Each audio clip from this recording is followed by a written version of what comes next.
we're talking with Will Parker and his journey of being a competitive shooter all the way up to growing a wicked badass mustache.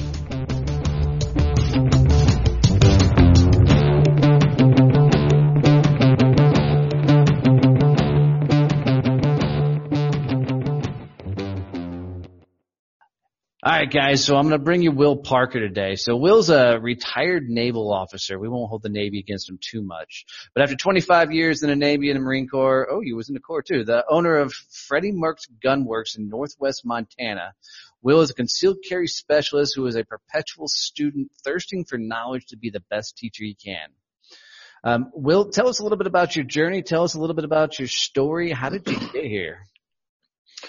Well, probably about close to 30 years ago, my brother and I were out plinking around and shooting some guns. And I said, man, it'd be pretty awesome if there was some sport that you could actually participate in shooting quickly and accurately with. And he said, there's this thing, it's called combat handgun. And fast forward 20 years, I was coming back from serving a joint tour with the Air Force. I was the combined joint interface control officer for CENTCOM. And I did a Google search for combat handgun, and I found United States Practical Shooting Association. And I checked it out and contacted the president of the club. He said, come on out. I went on out. I was hooked, and that was in November of 2006. And I started competing in February of 2007. And I haven't stopped, and my journey and I was already a firearms person, but nothing like I am now. Nice. And go ahead. I was going to say, so walk me through a little bit through what this competition is. What is it you guys are actually doing? I get it, you're shooting guns, but walk me through, how's it work? How is it a scoring process? Walk me through it. There are various courses of fire that can be to anybody's imagination. And it is accruing as many points per second as you can. So you're moving as fast as you can, economy of motion, and you're shooting as fast as you can, reloading your gun as fast as you can. If you have malfunctions, clearing malfunctions as fast as you can, and accuracy does play a role also. You can go blazing fast and not hit anything, and well, you don't get any points. So that's what that is all about. Just about anything goes, depending on which division you're shooting in, and your division is determined by the gear that you use. So I primarily stay in production, single stack, and limited 10 division. I went to the nationals in 2008, and I took second place in my class in my division, which was an accomplishment for me, seeing how I'd only been doing it for about a year and a half at that point. I've since moved up, and as you move up, it gets more difficult. The game gets even harder because the competition gets even harder. But I've moved somewhat away from just doing that and doing a lot of defensive stuff. Like I said in my bio, I really thirst for knowledge. So I really focus on the defensive side, learning the defensive side, teaching the defensive side, including the law, which unfortunately is where a lot of people fall short. So I was competing. The Navy didn't let me have time off. I had to take leave. The Marine Corps let me have time off and just gave it to me, which was nice. They allowed me to do training with the San Diego County Sheriff's Office with multi-agencies. They just gave me the time off. Then in 2011, I retired, moved home to Montana, and started my business. Well, I started my business when I was at Camp Pendleton, and then I furthered my business when I moved to Montana, built my shop, built my shooting range, and it's just been going nonstop since then, trying to build a business, make it profitable, and be an outstanding educator along the way. That's awesome. So talk to me a little bit about the education side, because I know I have a lot of friends that I've shared stage with or whatnot that are scenario response guys, or they're self-protection guys. Where do you fall in the realm as far as education? I think I really fall in the concealed carry, which was what when I say concealed carry, what concealed carry is truly about. So many people think that it's about shooting a gun, and it's really not. That's a really small portion.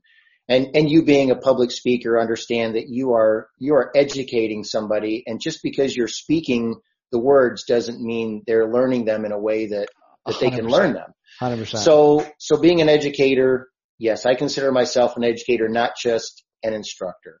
I consider myself a coach. And I do pursue continuing education on a regular basis. I probably attend 4 to 8 courses a year to develop myself and my skills to help teach other people what I really want to teach them, which is how to defend their life with a firearm and not get killed and not go to prison for the rest of their life. Well, that's commendable is one. Two, there's so much buzz, of course, in the media now with everything going on surrounding about guns, this, that, and the other. Why is it more important for people to get educated, not only on the laws, but get educated on how they can defend themselves in certain situations? It's important because so many people think that a gun is a magic talisman, and it's not. We in the military and especially the Marine Corps, we learned that awareness was our biggest ally in not getting killed. Absolutely. And if you're not there to get killed, then you're not going to get killed. You see things coming up ahead of time. You see aggressive behavior. You see facial expressions, body language, tone of voice, and you say, you know what? I don't want to be a part of this, and just leave. And an ego is not any part of carrying a firearm. We as sailors and Marines, we just want to rough and tumble everybody, and you're not fighting your brother out on the drill field. You're fighting somebody for your life. Your brother's not going to kill you. But out in the civilian world, there are thugs out there. There are predators trying to kill you. And if you don't learn to just walk away, you just might get killed. And there's so many pre-assault indicators out there that people need to really see. And these criminals are true predators, just like the lion that walks through my backyard. I mean, that's a true predator, and you're not even going to see him coming when he attacks you. And trying to be aware of those things, seeing them happen, to get out of there, throw your ego in the trash well in advance, and move on with your life, get yourself and your family out of there so you don't have to use the firearm. Now you have to use the firearm. You're stuck there. You can't get out. You have to learn how to truly use it. And I'm just going to be frank. The military doesn't teach us how to one-on-one deal with somebody unless you're, an operator or something like that. Right. They just don't. That's not our job. We have a fire team there to help us, whereas when we're out, in the civilian world, we're all by ourselves for the most part. You might be with your buddy who trains with you, and now you've got a small fire team, and that's great. But when you're by yourself, you only have one set of eyes, and they can only be looking in one direction at one time. Yeah, 100%. And a lot of this correlates over to business because it's awareness, of where you're at. It's knowing where your enemies may be, whether it's competition, competitors, or industry, things happening and whatnot. I know you were for a while into a sales career in the gun business. Talk to me a little bit about that. Well, when I retired, before I retired, I knew I wanted to be in the firearms industry. I wanted to work for one specific manufacturer, and they just wouldn't give me the time of day, and that's okay. I went to work for a firearms manufacturer, and I was their senior sales rep. They were a young company, or they were an older company, but they were a really small company. And I helped build their sales department, and then I just realized that, we were going in different directions. Gotcha. And I decided that it was time for me to leave, and I left, and my business was being held back because I was helping them build their dream instead of me building mine. And I just said, you know what, I'm going to build my own dream and not theirs. And I parted ways with them. That's interesting because I think that's what happens to a lot of people as they are trying to go on some sort of entrepreneurial journey. Is there's that turning point of some sort of, For me, I was in a room surrounded by a bunch of prospects. A question was asked to the room if I could put my company before myself. And I realized that same thing as you did is I was working somebody else's dream or living somebody else's dream. And I was making somebody else wealthy, versus, chasing my own wealth. So I jumped out on my own. So when you came to that realization that you really needed to chase your own dream, how tough was it out the gate? How tough is it now? It's still tough. Yeah. And my wife and I started another business that is going to make us more money than what I really deal in. Doing the concealed carry, teaching self-defense law. I partnered up with another buddy of mine, and we're going to teach fighting now because I just didn't feel I could do it on my own safely like I wanted to do. Blood spilled on the range other than mine under my own hand is, unacceptable. Right. So, I've really struggled, and it's hard because I really want to help people. We spend our career in the military not just for ourselves because of how we are as people, but because we want to do good and help other people. And I want to help other people, but I just can't make enough money doing it to make it worth my time, other than it's my hobby, it's my passion, and I'm really good at it. Well, unfortunately, I just live in a depressed economy. Well, and let me talk about that a little bit, because I think it's great for our listeners to hear that. I think a lot of people get out and jump and they chase their dreams, and they get stuck in this mindset of, how can I just help as many people as I possibly can? But then they don't always want to turn that into, how can I sell the people to actually create enough revenue to sustain my company? Because there's that yin yang there of helping and versus, maintaining your business. Walk us through that kind of mindset, that battle that you have on a regular basis of, you've got to make the money to run your business, but this person really needs your help. Not to completely put you on the spot. No. I think a lot of, because I retired from the military, that helps me a lot. Because I get a paycheck till I'm dead, and I did okay in my 25 years. I ranked up okay. I truly don't have to work, right. which is easier for me. And I'm not every brother and sister out there who decided to separate or retire and has that benefit. I'm a very blessed man. And I have a wife who works hard, to build our other business too. So I think I'm almost unqualified to answer that, because I haven't, now that doesn't mean I haven't been homeless. I haven't been hungry. I've been homeless twice. I've been hungry. But I just worked my ass off and to stay there. But since I started building this business, because I retired, I really haven't been in the position where it's either my family doesn't eat and I don't eat, or I'm doing okay, because that just isn't happening to me. Well, that's interesting. If you don't mind me asking, how did you end up homeless twice? I mean, well, just like most of us, I've been married more than once. and I've had no money, like literally none. Right. And so, yeah. That was how that happened. I know. I love that. When you're down like that and you hit that spot, you're homeless, you're broke, this, that, and the other, where do you find the drive? I mean, where do you find the gumption to pick yourself back up, kick your own ass and go for it? Having goals. Okay. You have to have a goal. And I'm gonna bring Lanny Basham into this. Lanny Basham is a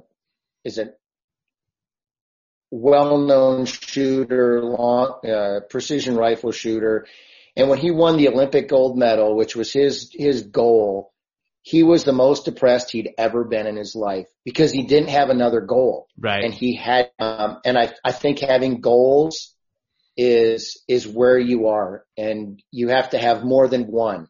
So you've got your short range goals and your long range goals. And when you're approaching those long range goals, you need to set another goal after that. And I know a lot of us, we struggle after we've been in the military. We had a mission. We always had a mission, so we always had a goal. Military, and now we don't have a goal anymore. We don't have a mission, and it's really hard. And just getting by is just living, surviving. That's not the way to live.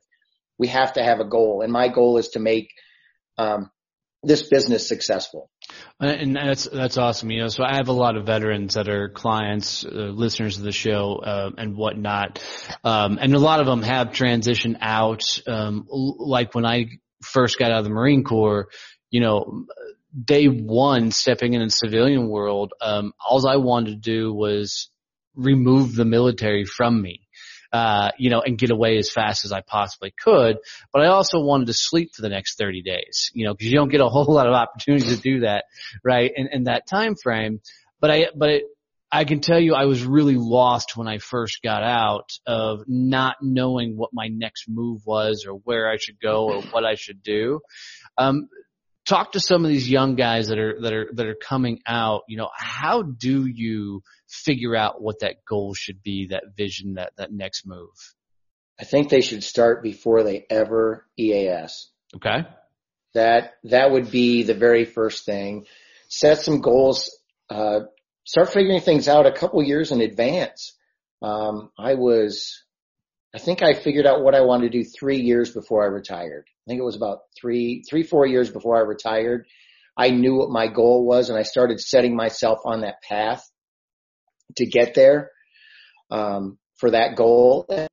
And the goal of who I wanted to work for didn't come to fruition, but what I wanted, working for a firearms manufacturer, was one of them, and that's what I ended up doing. And that took me months to even get somebody to even look at me. Right. So I think well in advance is the way to do it. So I just heard that for the first time, I think, is you said that, you that first job, you didn't get the one you wanted originally. So you got that second, choice or whatever you went after. How did you get that job? How did you get the job at the gun manufacturer? I think it was just timing.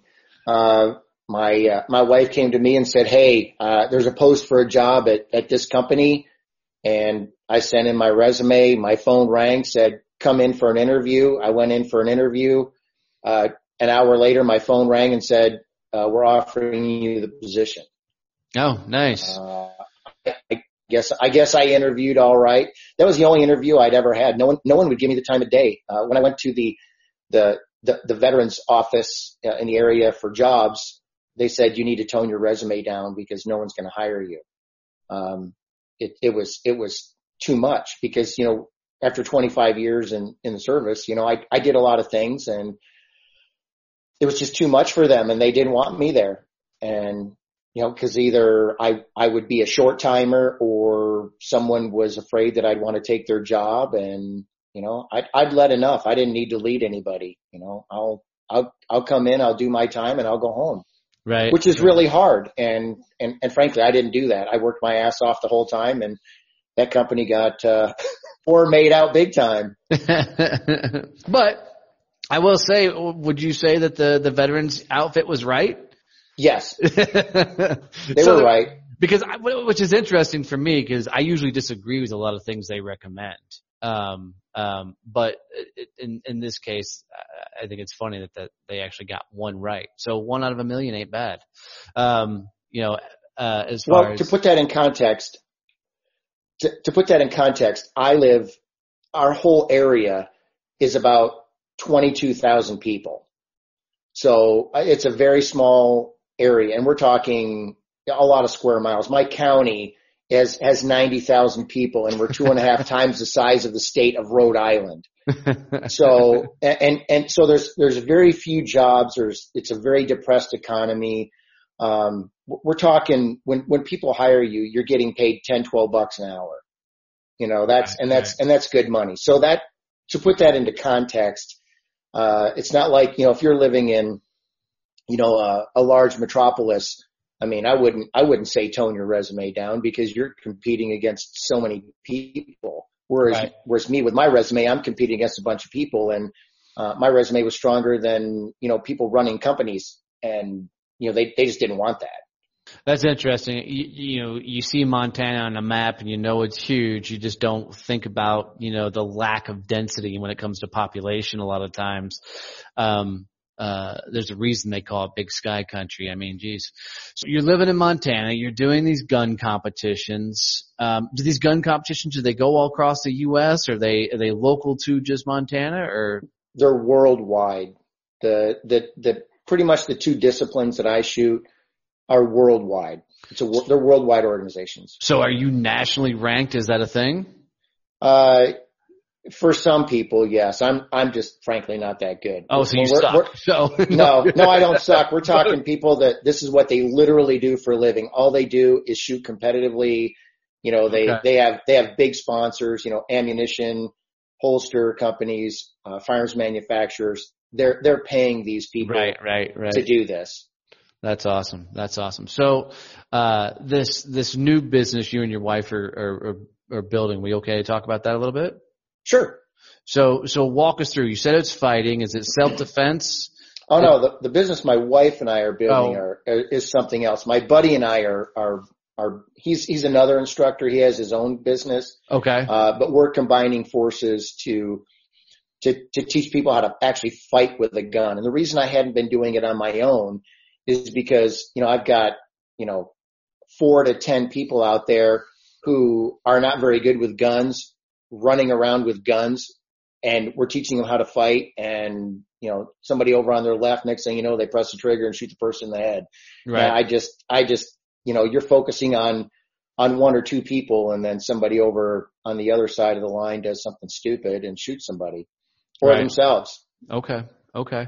So what I also is hearing, and this happens to a lot of entrepreneurs, is they jump out in their own adventure. Several other opportunities pop up to create other businesses, other revenue streams.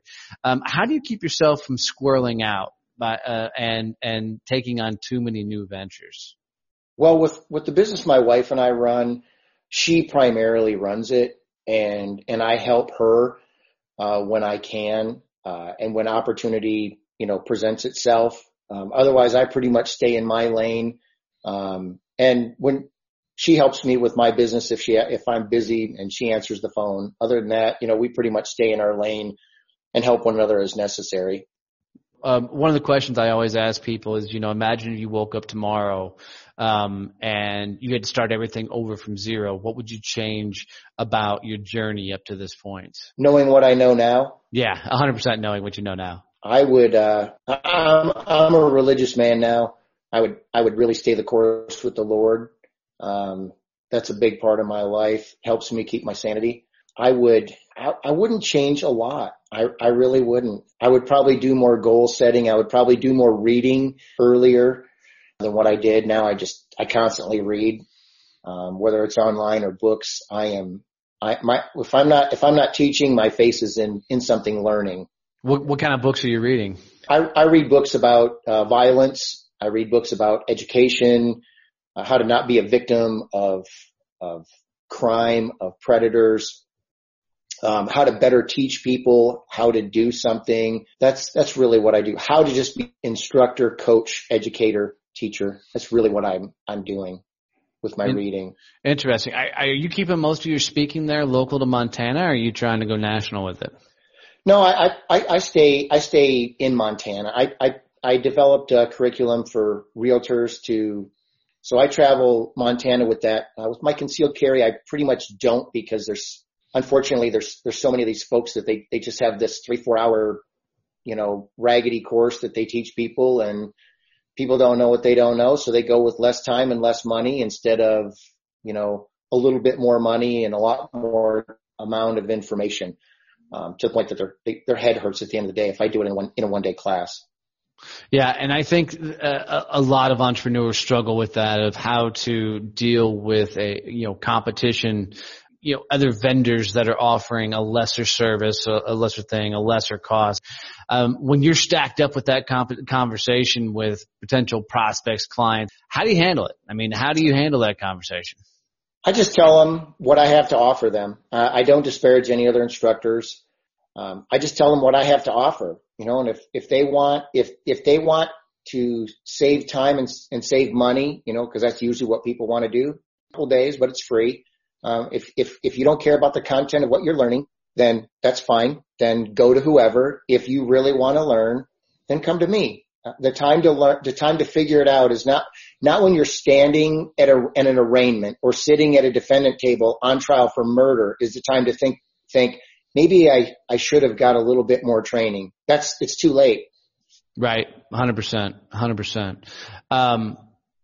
So one of the last things in here is, a lot of people want to talk about a book, a workshop, or something that they'd like to promote for their company. Walk us through your workshops and things you do and promote it out a little bit. Self-indulge. Well, I host one of the most profound self-defense attorneys in the country annually. His name is Andrew Branca. I'm hosting him this month on May 19th in Northwest Montana. I'm hosting 2 retired FBI operators on my range to teach a tactics movement course. I am attending American Warrior Society Warrior Camp in Tennessee later this year, along with several other training that I attend every year. My courses are generally held every month, once or twice a month. I teach at the community college. I teach at a sporting goods store, and I have my own private classroom. And then everyone comes out on the range with me for one-on-one. What's it cost? Can I ask that? What's it cost for an individual to go through a course like that? My course, I give it away for $150. No, it's a good price. I get people offering, say after they've attended the class, they say they would pay anywhere from $250 to $1,000 for my class. Nice. I mean, 'cause I know from my concealed carry course that I went through, although he was a good instructor, it was boring as hell. We sat for 8 hours, going through the concealed carry here in Texas. And I was ready to fall asleep. And he had a room full of veterans, and 3 of them were my family members, sitting in there trying to just be smartasses the entire time to keep the information somewhat lively, because there is some dry information in there. It's all viable and helpful information, but just the way it can be presented. How do you keep the audience engaged throughout a course like this? Well, for one, the information is great. 2, I'm a good educator. I'm very dynamic. Nobody falls asleep. Even if they're tired, they don't fall asleep. And I put out about 14 hours of information in 9 to 10 hours. Nice. I tell people they can stand up, do whatever, but there's no lack of anything. I try to have levity where levity is appropriate, and I get incredibly serious where, it's required to be. And I involve the class, when I can. So, nobody's bored in my class. Nice. And I've got to ask is, how quickly did you grow that mustache when you retired? I already had a mustache. You just grew the handlebars. Yes. So actually, that is how my name of my business came about. Because, in the Marine Corps, I was, the Marine Corps wants your mustache to look ridiculous so you don't have one. Right. Well, since I was a sailor assigned to an infantry battalion, the BC loved me. So he didn't, say to me, and neither did the sergeant major, that, hey, you need to trim your mustache down. So I still followed Navy regulations for my mustache for the most part. But so I was the only guy in 2-4 that had a mustache. Oh, so the gunner, just like everything, the gunner was chief warrant officer. I'm an LDO, and he was just poking fun at me, and he called me Freddie Mercury. So, and you know why. Yeah. So anyway, Freddie Mercury turned into Freddie Merc. So when we had our Viking night, they deemed me Freddie Merc. And then my company commander, who was also a Mustang, said, I think you should call your business Freddie Mercs. And so I did. And then when I retired, I started growing, a much larger mustache. It's been over 1 foot across, and I've had some, fire accidents with it, and I've lost 6 inches before off from it. So, it takes about 1 to 2 years to grow a mustache like this. Do any competitions with it? No, I haven't yet, but I probably will because they're getting a little more prevalent nowadays. They are. I just might. You know, there's a one in North Texas called the North Texas Beard Alliance. And the one they do on, I mean, these guys have beards a foot outside, both sides of their head, and they're all done in designs and shapes, and it's crazy. So, well, let's do this. Any advice for somebody who's, getting ready to start their journey of entrepreneurism, getting ready to, take on that next career challenge, or, they're just really at that turning point in their life that they're ready to go at it and do something more with it. What advice would you give them? I would say find probably a veteran company. Find someone who is trustworthy and you can do some market research and determine if what you have to offer is viable in your area, especially if it's going to require, that's the only way you're going to eat and have a roof over your head, because most businesses fail inside of 5 years. And I wouldn't want any of our brothers and sisters to fail. Right. So I would find a company that is reputable, doesn't charge a lot. They can do a little bit of market research and determine if it's viable or not. And if it is, great. If it's not, maybe rethink that and maybe offer something else or something different or something in addition to what they were going to offer. Maybe take on some partners. Nice. And then what do you think's been your best business learning so far? What's been that thing that transformed your company? Probably my education and being the best in my area because of my pursuit of continuing education is probably the number one thing. Huge. Will, I really appreciate you being on the show, brother. I appreciate your time. This was a fun interview, man. Thank you, Donnie. I appreciate it. Semper Fi. Hoorah.